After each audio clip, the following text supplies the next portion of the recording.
नमस्कार भाइयों बहनों, मैं अमरनाथ कुमार एक बार फिर आप लोगों के बीच आया हूँ। देश में जो चल रहा है, सारे सरकारी कंपनियों को बेचकर प्राइवेट हाथों में दिया जा रहा है।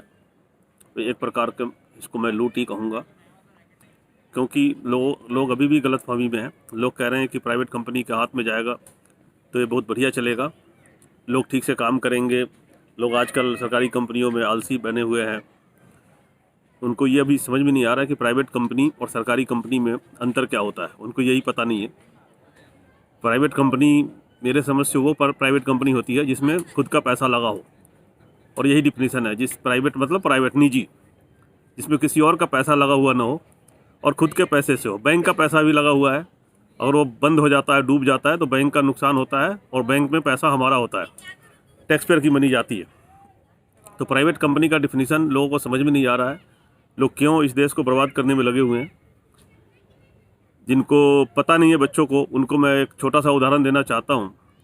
31 जुलाई 1995 को पहली बार देश में सेलुलर फ़ोन आया था। नोकिया का हैंडसेट था। बंगाल के मुख्यमंत्री ज्योति बसु थे, उनके बीच, और पंडित सुखराम भारत संचार मंत्रालय में मंत्री थे, उनके बीच बात हुई थी। मोदी टेक्स्ट्रा नाम से कंपनी थी, ऑस्ट्रेलिया की टेक्स्ट्रा कंपनी थी, और भारत की मोदी उस नेटवर्क पे पहली बार सेलुलर फ़ोन का लॉन्च किया गया था इंडिया में। एक बहुत बड़ी कंपनी होती थी Modi group of industry, Modi rubber limited, Modi continental नाम से टायर होता था, मोदी जेरोक्स, भारत में जेरोक्स कंपनी, जहाँ भी फोटोकॉपी की मशीन देखते हो रहे होंगे आप, मोदी जेरोक्स के नाम से होता था। इतनी बड़ी कंपनी मोदी कंप्यूटर, इतनी बड़ी कंपनी थी, उसका आज आता पता नहीं है। मोदी लुफ्त एयरलाइंस उनके नाम से था। वो कंपनी कहाँ गया कुछ पता नहीं। एक और छोटा उदाहरण देता हूँ, अनिल अंबानी की कंपनी, मुकेश अंबानी, अनिल अंबानी, दोनों भाइयों में बराबर बराबर संपत्ति दिया गया था, दोनों बराबर मिला था। और अनिल अंबानी को मिला था रिलायंस कम्युनिकेशन, इन्होंने मोबाइल क्रांति लाई 500-500 रुपये में हैंडसेट बांटा था लोगों को। आज वो 80,000 करोड़ रुपए, करीब 80,000 के करोड़ रुपए बैंक के खा के बैठे हुए हैं और अपने आप को दिवालिया घोषित कर दिए। इसी तरह से बहुत सारे कंपनी हैं, आप लोगों को नहीं पता होगा। 2009 में सत्यम कंप्यूटर के मालिक राजू, उनके ऊपर 15,000 करोड़ के आसपास का घोटाले का आरोप लगा और सत्यम कंप्यूटर कंपनी बंद हो गई थी, बिल्कुल बंद हो गई थी। उसके शेयर मार्केट में जीरो वैल्यू हो गया था। एम्प्लॉय रोड पे आके मरने को तैयार थे। सारे यही थे लड़के, IT वाले लड़के थे, और सब परेशान हो गए थे। और देश की शेयर मार्केट में बहुत धड़ाम से गिरावट आई थी।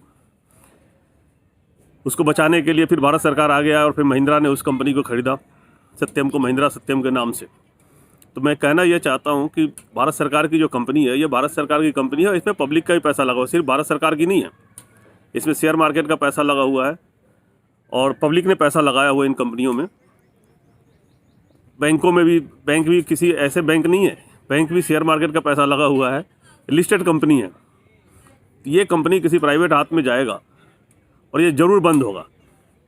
कुछ लोगों का कहना है कि नहीं, अनिल अंबानी, मुकेश अंबानी के भाइयों में बंटवारा हो गया इसलिए कंपनी बंद हो गई। BK मोदी, SK मोदी, दो भाई थे, उनका बंटवारा हो गया इसलिए बंद हो गया। तो कौन है परिवार जो अकेला है? कौन परिवार है जिसने 20 प्रतिज्ञा लिया हुआ है कि मैं शादी नहीं करूंगा, मेरे बच्चे पैदा नहीं होंगे? कौन सा 20 पिता वाला कंपनी है, बता दो, जो कहता है कि मेरे बच्चे नहीं होंगे, मेरे घर में बंटवारा नहीं होगा? कौन लिखित में गारंटी देगा? ये सारी कंपनियाँ जिस कंपनी के पास जाएगा उनके भी बंटवारा होगा। अडानी भी कई भाई हैं, आज मुकेश अंबानी के 2 बेटे 1 बेटी हैं, उनके भी बंटवारा होंगे।